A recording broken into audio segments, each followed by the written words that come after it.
Olá, muito boa noite para você, telespectador da Rede Vida, ao vivo dos estúdios de Brasília. Mais um Frente a Frente. Hoje, eu e José Maria Trindade recebemos o deputado Wanderley Macris, do PSDB de São Paulo. Ele é presidente da CPI do BNDES, que investiga aqueles empréstimos milionários para Porto em Cuba, obras na Venezuela, obras em Moçambique, enfim, aquilo que já vem sendo considerado aí um desvio de dinheiro público para fins que não foram lá muito bem explicados nos governos passados. Esse dia também foi tumultuado pelas questões relativas ao PSL, o partido do presidente Jair Bolsonaro, que continua em crise ao ponto de suspender hoje a tramitação, os trabalhos da comissão especial que analisa a reforma da aposentadoria dos militares. Ou seja, o tempo está tumultuado e é sobre esses assuntos nós vamos discutir aqui hoje com o deputado Wanderley Macris. Deputado, muito boa noite, obrigada por ter aceito o nosso convite. Muito boa noite a você, Denise, ao Zé Maria, a todos os telespectadores. É uma alegria poder estar mais uma vez aqui com vocês.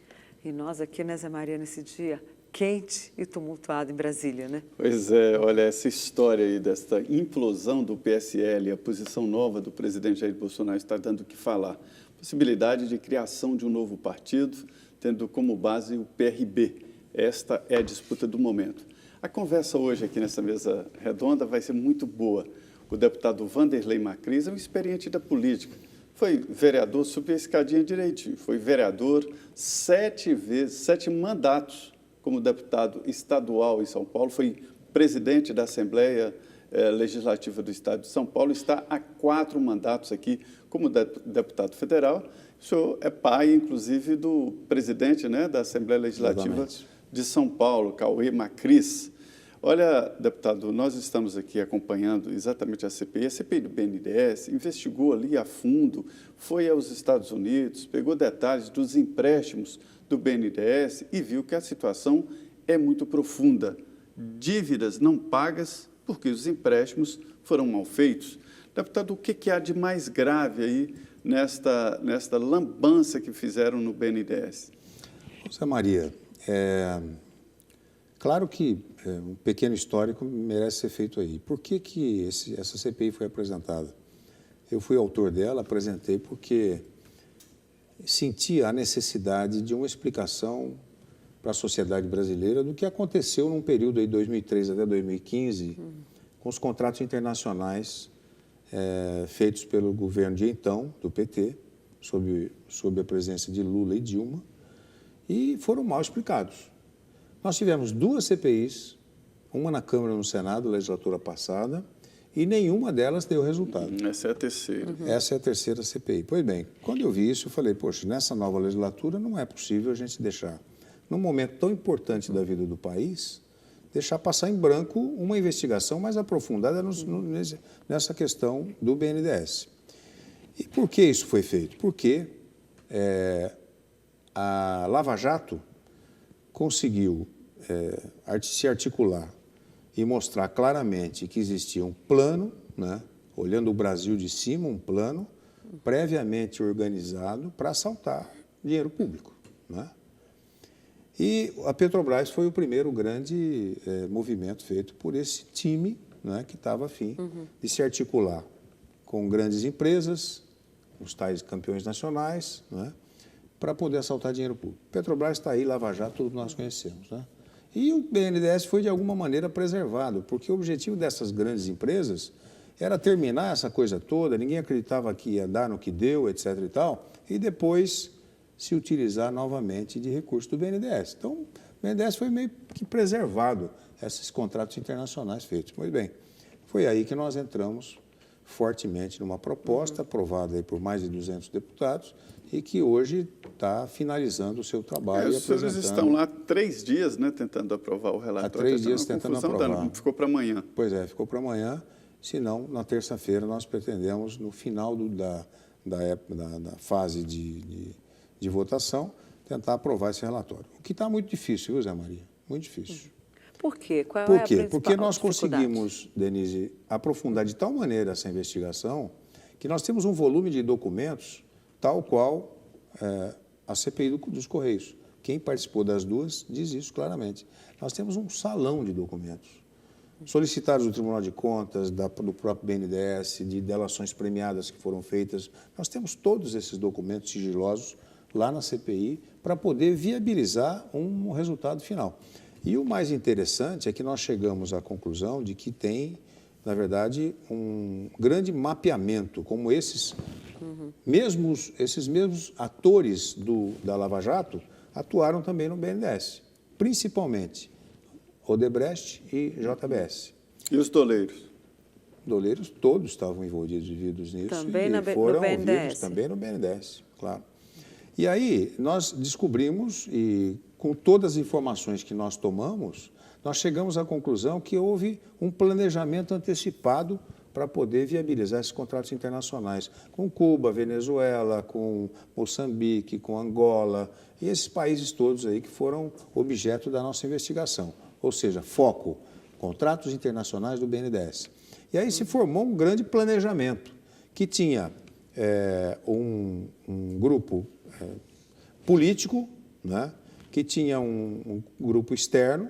Esse grupo externo eram os países elencados, amigos do rei, para poder serem beneficiados com esse dinheiro do BNDES.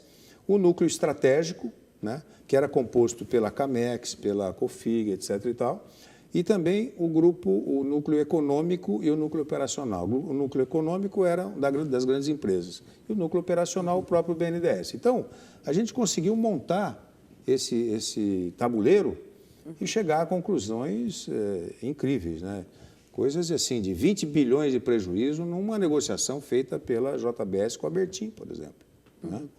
Então, estamos pedindo nesse relatório, apresentado pelo deputado Altineu, que foi o relator da CPI. Altineu Cortes, né, do Rio de Janeiro. Altineu Cortes, do Rio de Janeiro. Recuperação desse dinheiro todo. E, além disso, pedindo a anulação da delação premiada dos irmãos Batista, Joesley e Wesley Batista. Se anular, eles podem ser presos? Podem ser presos, é claro, porque eles estão em delação premiada hoje, né? Então, a gente realmente teve uma profundidade de avaliação, de dados. Agora, o que aconteceu? O fato do debate sobre a Previdência, nesse primeiro semestre, ter sido o grande foco do Brasil, essa nossa CPI trabalhou quietinho, um trabalho de maneira silenciosa, sem o olho da imprensa, porque nós não tivemos nem pouquíssima cobertura do nosso trabalho. Portanto, deu para fazer um trabalho bastante técnico, levantamento bastante detalhado, e hoje nós temos eu diria assim, um dos maiores bancos de dados, né, dessa questão do BNDES na nossa CPI. Deputado, muito se falou sobre o financiamento de jatinhos de grandes empresários, inclusive do Luciano Huck, o próprio presidente Jair Bolsonaro falou. Aquilo é irregular? É uma situação irregular do BNDES? Não foi levantado isso de maneira a mostrar tanta irregularidade, porque era um programa do BNDES, né? Mas isso foi de maneira muito periférica tratado na CPI. Era um programa estabelecido pelo BNDES que financiava aviões da Embraer. Era uma maneira de incentivar a Embraer como empresa brasileira. Estava mais nos empréstimos mesmo. Empréstimos internacionais, até porque não era o foco da nossa CPI. O foco da nossa CPI, e você, quando apresenta um requerimento de CPI, você tem que dizer qual é o foco dela, porque não pode ser a tal da CPI do fim do mundo, onde se a gente fosse levantar tudo que faz o BNDES... Mas o foco não era o BNDES? Era o BNDES, não. Contratos internacionais do BNDES num período específico, 2003 a 2015. Né? Esse era o foco da CPI. Então, essa questão do jatinhos... 2013 a 2015, que era sobre o governo de Lula e Dilma. Pois bem, o que está acontecendo? Quando se deu conta de que nós tínhamos todo esse volume de informações e resultados concretos, com bastante base em documentos, em delações premiadas, nós temos tudo lá, tudo na CPI. Todos os requerimentos aprovados que foram pedidos, delação premiada de Palocci, de todo esse povo aí que estava envolvido na Lava Jato, que tinha vinculação com os contratos internacionais do BNDES, nós chamamos para depor. Tivemos todo o nível, mais de 30 depoimentos nós fizemos. Nós fomos à penitenciária de de Tremembé para ouvir lá o Bertin, que está preso. Não é? Nós fomos até Estados Unidos para dizer lá nos Estados Unidos, olha, a JBS, através dos irmãos Batista, compraram 4 empresas americanas com dinheiro brasileiro, em dinheiro do seu imposto. Não é? E compraram, e estavam querendo ir embora do Brasil, e lá nos Estados Unidos abriu o capital das empresas que compraram, a Swift era uma delas, não é? Abrindo o capital, americanos ficavam sócios, porque era empresa de capital aberto, e o que acontecia? O rompimento.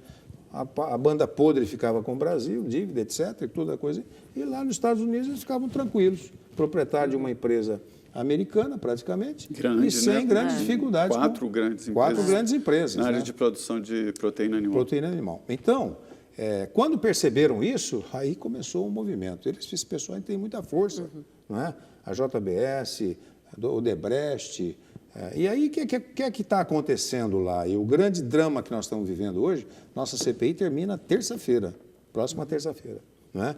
E o relatório está apresentado, houve uma modificação, né? O relator fez uma modificação, e nós estamos sentindo uma pressão muito grande, não é, para rejeitar esse relatório. Nessa modificação que ele fez, ele tira o Ele ex-presidente retirou Lula, a presidente Dilma e o ex-presidente Lula, mais 6 ou 7 pessoas, inclusive uma pessoa que tinha falecido, que o ele retirou. ex-ministro da Agricultura, Mendes Ribeiro, que exatamente. faleceu. Então, essa pressão está muito forte lá na CPI. Eu cheguei a denunciar isso publicamente, porque houve uma aliança do Centrão na Câmara Federal com o PT. Centrão e PT. E eles estão se articulando, não é, para dar uma direção diferente daquela que naturalmente vinha sendo dada. Qual o interesse do Centrão em fazer esse acordo com o PT? O que eles ganham com isso? São vários interesses aí, muitos obscuros. Por exemplo, o que o senhor suspeita? O que eu suspeito? Primeiro, esse pessoal financiou muitos parlamentares. Essa é a verdade, não é? E gente que deve obrigação.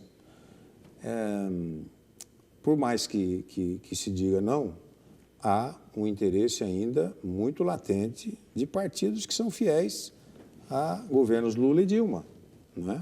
Do Centrão. Que eram sócios. Que tiveram deputado, participando dessa sociedade, né, que foi o governo deles. Pressão, para mim, no Congresso Nacional é dinheiro, é controle remoto de deputados. Né? O senhor acha que correu dinheiro ali? Nesse caso, não, mas eu acho que há aí uma dívida de gratidão muito grande e olhando o futuro também. Esse pessoal tem muita força ainda, viu, Zé Maria? Tem muita força. Não tenho eu estou dúvida. sentindo agora as pressões que eu tenho recebido, que eu tenho sentido lá na CPI. Houve essa semana, ontem e hoje, estão mudando nomes da CPI. Esses partidos estão mudando os nomes. Trocando para rejeitar o relatório, exatamente, ou para fazer Denise, obstrução. Denise, qual é a estratégia? Nós tivemos, dos 30 deputados da comissão, nós tivemos pelo menos uns 15 que foram ativos, presentes, debatendo, discutindo, fazendo perguntas aos depoentes que ficaram lá, participando com a gente na coleta de dados, de assinaturas, de diferentes documentos que nós tivemos na CPI, que estão lá ainda, avaliando, discutindo, reunindo, definindo estratégias de investigação, participaram ativamente. Esse pessoal está altamente comprometido com o resultado. Então, o que é que o que estão fazendo os líderes dos partidos nesse momento? Trocando esse pessoal. Porque o líder tem direito, tem direito regimental. Hoje, na reunião de hoje, eu vi pelo menos uns 7, 8 nomes que eu não vi durante a CPI inteira. Que apareceram lá agora. Apareceram lá hoje. Agora, não fica muito feio se eles mantiverem essa obstrução até a próxima terça-feira, quando termina o prazo de votação, prazo de funcionamento da CPI e não tiver prorrogação. Não fica muito feio isso, deputado? É evidente trabalho, que fica. Parece que está querendo esconder. O último que fez isso foi na CPI do orçamento. Lá atrás, que não instalaram, em 92 foram instalar essa CPI. Só em 93 e deu no que deu. Ou seja, pode ser que mais para frente venha outra CPI e aí fica pior. Como é que vai ser? Mas como é que vai ser agora?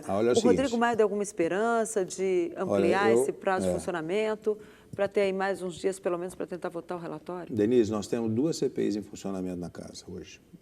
até agora foram criadas mais a do duas ou três. BNDES e a das BNDES fake e news. Brumadinho. Brumadinho. Brumadinho tinha um apelo extraordinário depois fake daquele também, né? evento A e fake tal. news também tem, né? Isso foi instalado agora. É, Mas essa estou dizendo, nova. do início da legislatura foram duas. A nossa, do BNDES, e a de Brumadinho. Brumadinho com um apelo extraordinário pelo que aconteceu, pela tragédia. E a CPI do BNDES, que tinha também um espaço para ser apresentado e teve condições de ser viabilizada. Pois bem, a nossa CPI, ela tinha essa possibilidade de fazer essa investigação e fez dentro dessa lógica. E agora descobriram, nas últimas 48 horas, essas forças todas perceberam que ali ia acontecer uma bomba, né? Denúncia de mais de 60 pessoas estão sendo indiciadas nessa nossa CPI. Nomes, CPF, que é o que a gente dizia.